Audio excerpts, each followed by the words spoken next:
and welcome to another episode of the Points of Articulation. My name's Dave, and today we're looking at the Deluxe Black Series set of the Wampa and Luke Skywalker in his Hoth gear. Now, Empire Strikes Back is awesome, Luke Skywalker's awesome, and the Wampa is awesome.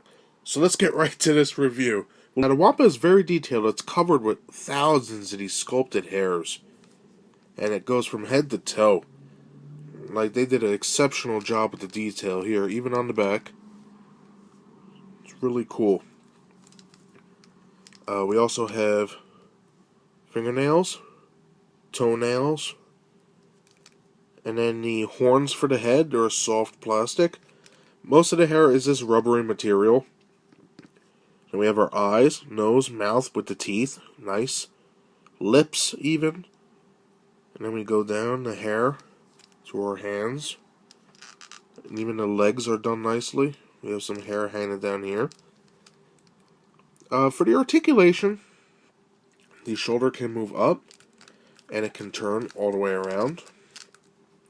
The elbow can bend, and it can also spin.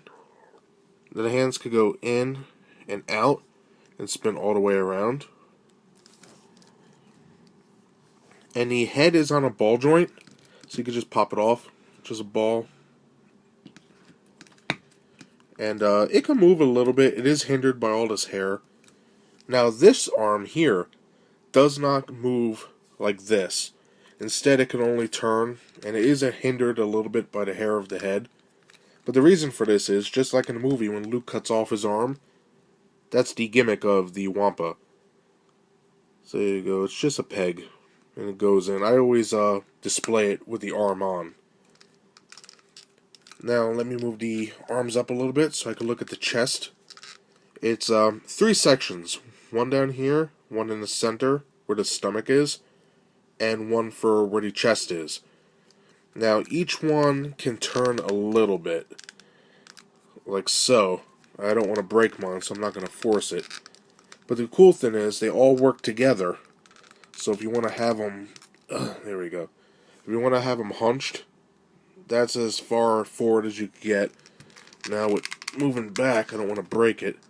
But basically the back just goes straight. So it doesn't have a lot of movement going this way. But in the front it's probably as bent as you see it in the film. Now for the legs, they could extend this far out. For forward, they could go that far.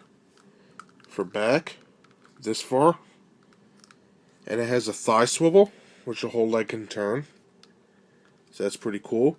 The knees can bend, and they could also turn all the way around. And for the feet, they can bend up, down, and they have an ankle pivot. So that's really cool. They really packed this guy full of articulation. So let's look at Luke next. And here we have Luke Skywalker. And I have all his accessories on. He comes with a lightsaber and a blaster, which is in the holster. Okay, first off with the sculpt, he has all his rebel insignias for his rank. I think he's commander in Empire Strikes Back. I may be wrong. I haven't seen it in a while. We have his comm antenna, which mine is warped. His hat and the face. I think it looks a lot.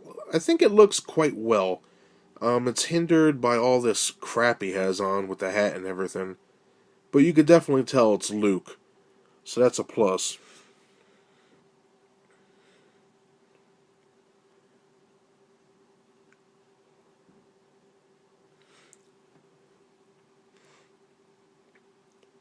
Okay, so now we're looking at Luke Skywalker. And first off, the likeness. I think it looks a lot like him. It is kind of messed up by this hat and the thing that goes around his face. But from certain angles, it looks just like Mark Hamill. But then we have his uniform, and he has his rebel insignias for rank. I think that's what they are. And I think he's Commander Skywalker in Empire. I'm not sure about that. We have his comm antenna on his hat. And the detail just goes all the way around. This section here is like a piece of cloth. I guess if you wanted to, you could find a way to wrap it around his face. Then we have his collar with a shirt underneath it. Nice texture going on there. For his arms, same checkered texture. More badges.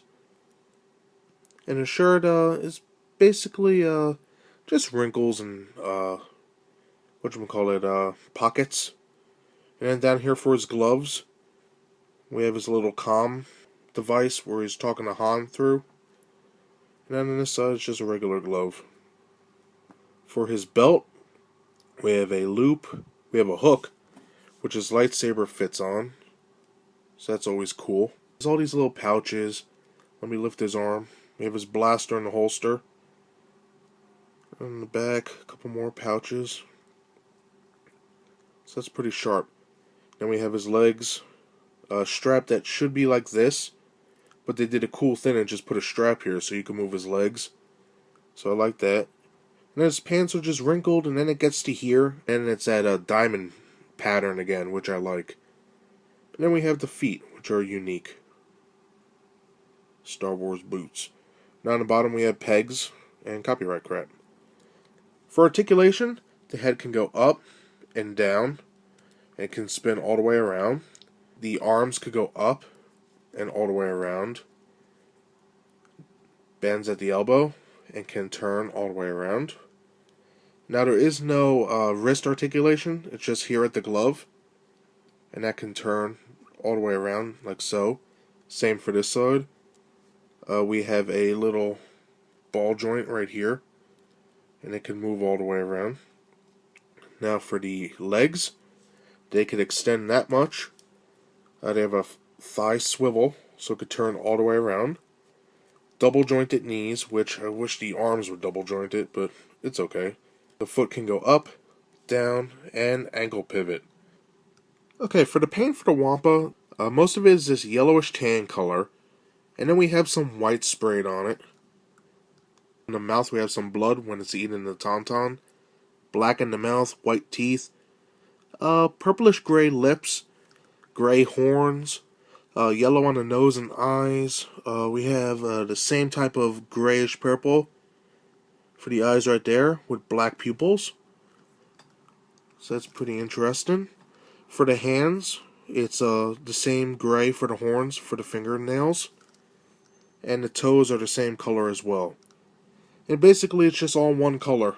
For the paint, it's mostly this dark tan and light gray. And then we have white for the arms. The belt is painted nicely with this metallic silver. Metallic for his little badges here. So it's pretty cool. The skin color is a little pale, but he has his brown eyebrows and the eyes are painted really good. He has scars there. So it's awesome. The boots are nice. More gray on this right here. This belt for the holster.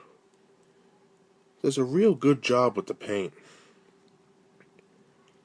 So let's go into his accessories. First off, we have Luke's blaster, which is painted nice. Mine's a little warped from being in the holster, but it's not a problem. Then we have Luke's lightsaber, which is pretty cool. It's got a lot of paint on it, molding. And the cool thing is, it does come with the actual saber, and it clicks in there, and there you go. Now the cool thing about the accessories to a lot of these Black Series guys and girls is that it can hold the accessories. Like you have holsters, you have little hooks or tabs where these things could get in, and I always have a problem getting these in. Probably because I'm only using one hand. But yeah, and then the little strap bends down and holds it in. When measuring Luke Skywalker and the Wampa, Luke stands a little under 6 inches, and the Wampa is a little under 8.5 inches. So they're both nicely sized, and they go well together with scale. And that does it for my review of the Deluxe Black Series Luke and Wampa. Now this was a very cool scene for me in the film, and I think that Hasbro nailed it with these guys. I love that you can pose them, you can do whatever you want. I have them in this, just cut off your arm and I'm running away type pose. It is awesome. They're detailed, they're articulated, and that's all I have to say. I fully recommend these guys. So thank you for watching my review. I hope you enjoyed, and I'll see you next time. Bye.